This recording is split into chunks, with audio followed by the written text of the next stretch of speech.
All right, welcome back, everyone. Ready for another deep dive. Definitely always ready to explore these fascinating topics. Today, we're getting into the nitty-gritty of foreign policy decision-making. You know, those intricate processes that shape how nations interact on the world stage. Absolutely crucial stuff for anyone who wants to understand how the global chessboard really works. Especially for our UPSC aspirants out there, those focusing on international relations. This is a must-know. Couldn't agree more. And our source material today really throws a wrench in that classic idea of perfectly rational actors calling all the shots. Right, because who really makes decisions based on pure logic all the time? Let's be real. Exactly. It's far more nuanced than that. So let's unpack some alternative models then. The first one that jumped out at me was this idea of disjointed incrementalism. Ah, yes, what some call the science of muddling through. It's a much more realistic picture, don't you think? Absolutely. Imagine a ship captain navigating through thick fog. They can't see the entire route, right? So they rely on their instruments and what little they can see to make small course adjustments as they go. Precisely. And that's essentially what incrementalism is all about in foreign policy. Instead of these grand, sweeping strategies, it's a series of smaller, often reactive decisions based on limited information. Right. Leaders rarely have the luxury of perfect foresight. They're dealing with constant uncertainty, incomplete data. And sometimes, let's face it, they're just trying to keep things from falling apart. That's part of it too. But this approach has its advantages. Like what? Well, it allows for flexibility. You can adapt to unexpected events, and it gives space for different viewpoints within a government to be heard. So kind of like that slow and steady wins the race idea, but applied to international relations. In a way, yes, but remember, it's not without its weaknesses. Oh, I bet. What are some of the downsides? One major criticism is that incrementalism tends to favor maintaining the status quo. It's great at explaining why things stay the same, but not so much when it comes to dramatic changes. I see. Do we have any examples of that in our source material? Absolutely. Think about the policy of appeasement towards Nazi Germany in the 1930s. Oh, that's a classic example, and one the UPSC loves to ask about. Exactly.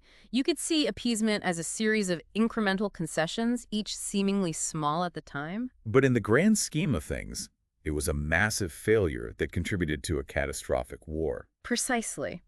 It highlights how these seemingly small, incremental decisions can snowball into unintended consequences on a global scale. So a key takeaway for our UPSC folks: don't assume every decision is part of some grand master plan. Right.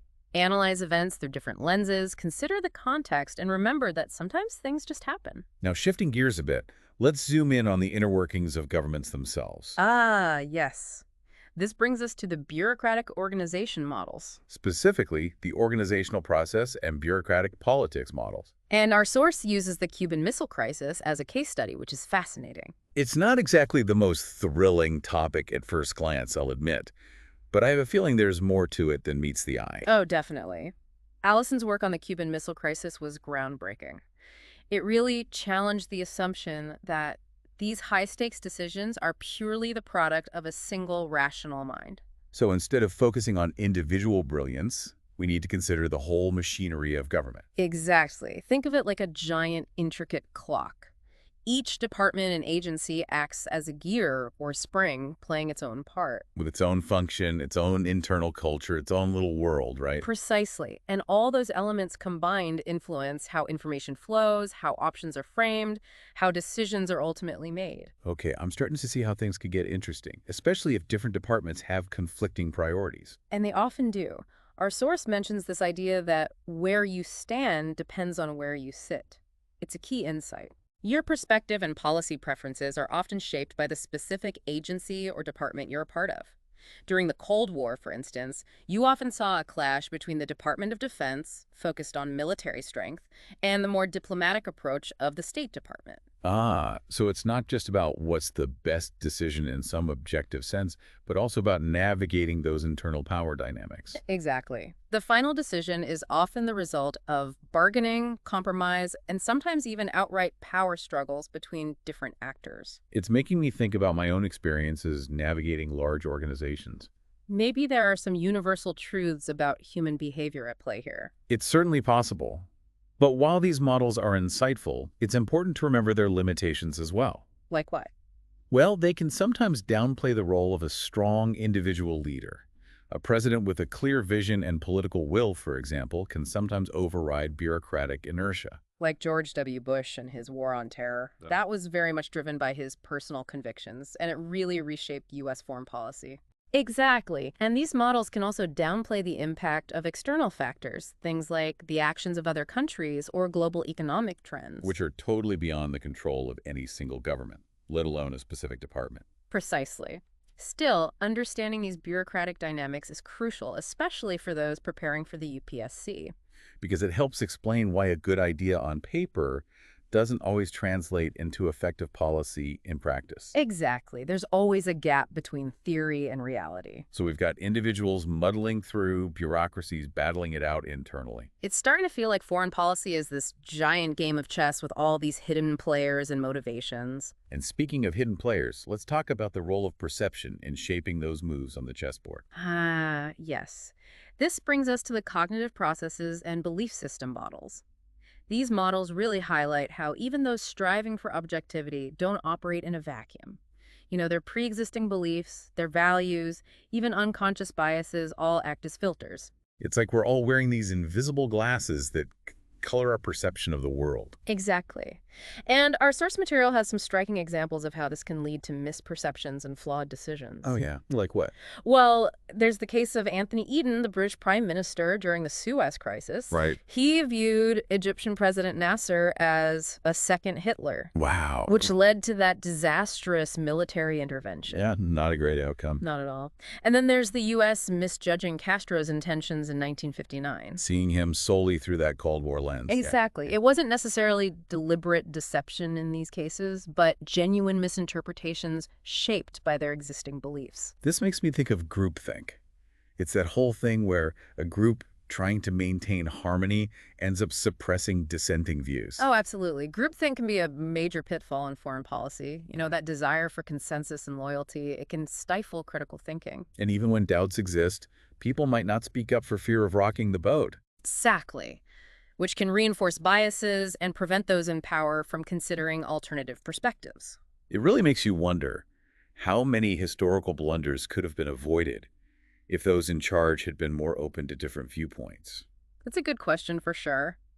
Now, moving beyond individual perceptions and bureaucratic dynamics, let's consider the influence of ideology. Okay. Our source material dives into some fascinating theoretical perspectives like radical constructivist and feminist approaches, each highlighting the role of ideology in different ways. This is getting really interesting. It's like we're peeling back the layers of an onion, revealing all these hidden forces that shape international relations. That's a great analogy. Could you give us a quick overview of these perspectives, especially for our UPSC folks out there? Absolutely. Let's start with the radical theorists, those with a Marxist perspective, for instance. Okay. They argue that economic and social power structures fundamentally shape how policymakers view the world. So even seemingly altruistic actions are ultimately serving the interests of dominant capitalist forces. That's the argument. Essentially, it's about recognizing that hidden hand of economic power behind the scenes.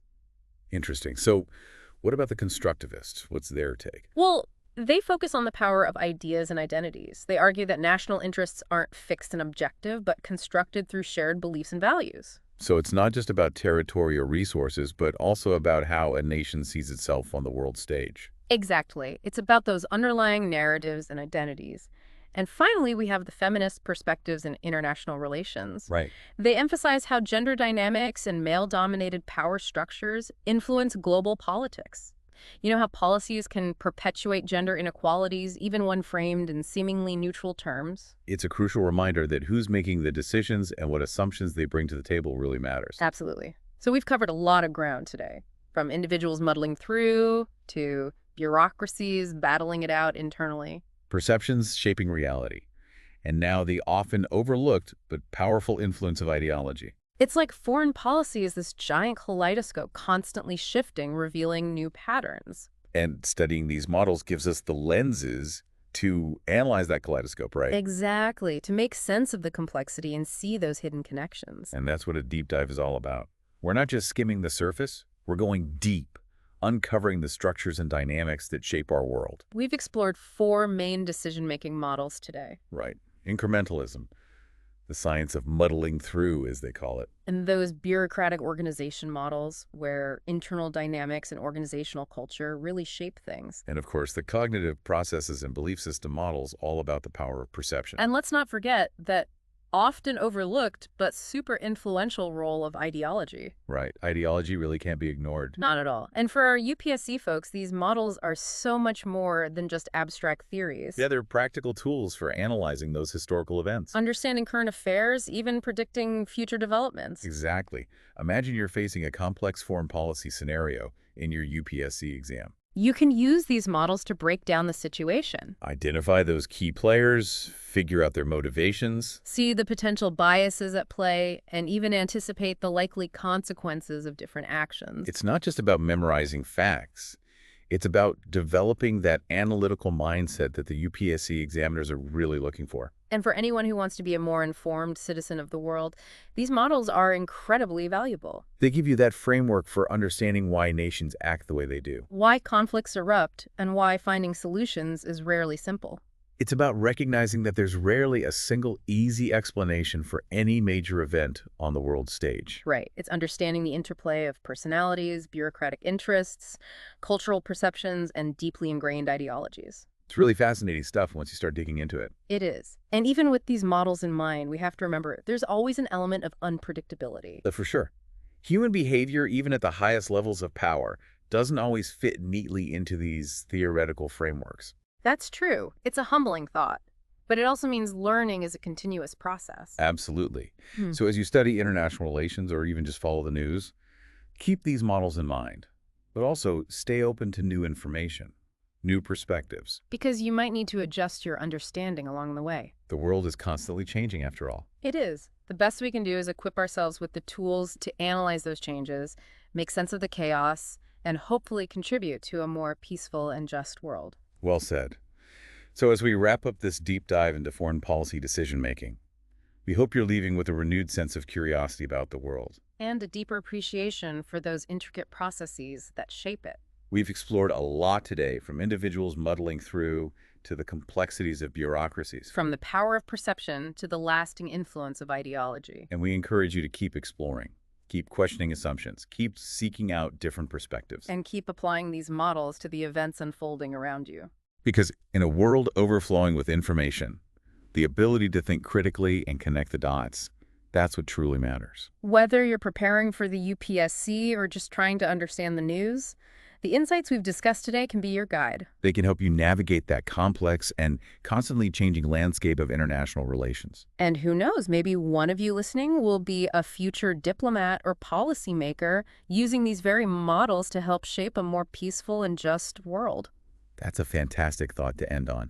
If you enjoyed this deep dive into foreign policy decision-making, be sure to like and subscribe for more explorations of topics that matter. And tell us in the comments what surprised you most about today's discussion.